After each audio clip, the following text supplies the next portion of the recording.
السلام. في هذا الفيديو غادي نشارك معكم 3 مشكلة من العصائر سهلة ومنعشة واقتصادية وسهلة في طريقة التحضير، وواحد يمسك في واحد الاخر.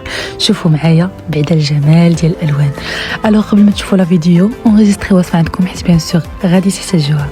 العصير الاول عندي حبه من الخيار الكونكومبر، عندي تفاحه بقشورها، وعندي برتقاله، حبه ليمون، حيت لهم العظم وجلفه البيضاء، وضفت 3 معالق كبار ديال السكر وكاس ديال الماء. ما كثرتش الماء حيت هاد المكونات كيطلقوا لينا السوائل.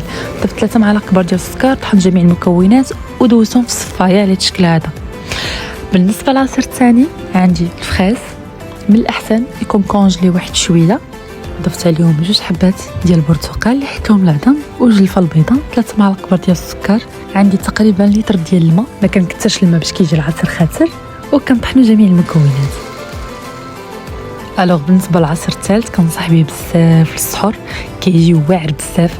عندي فيه 2 حبات ديال البنان، كنضيفوا عليه 2 كيسان كبار ديال الياغورت بنكهه الموز، كنضيفوا تقريبا لتر ديال الحليب، ما كنديروش كامل. نحليت بالسكر، كنحلي بالتمر، عندي 4 حبات ديال التمر، تقدروا ديروا 3 يعني كيبقى على حسب الحلاوه وصافي.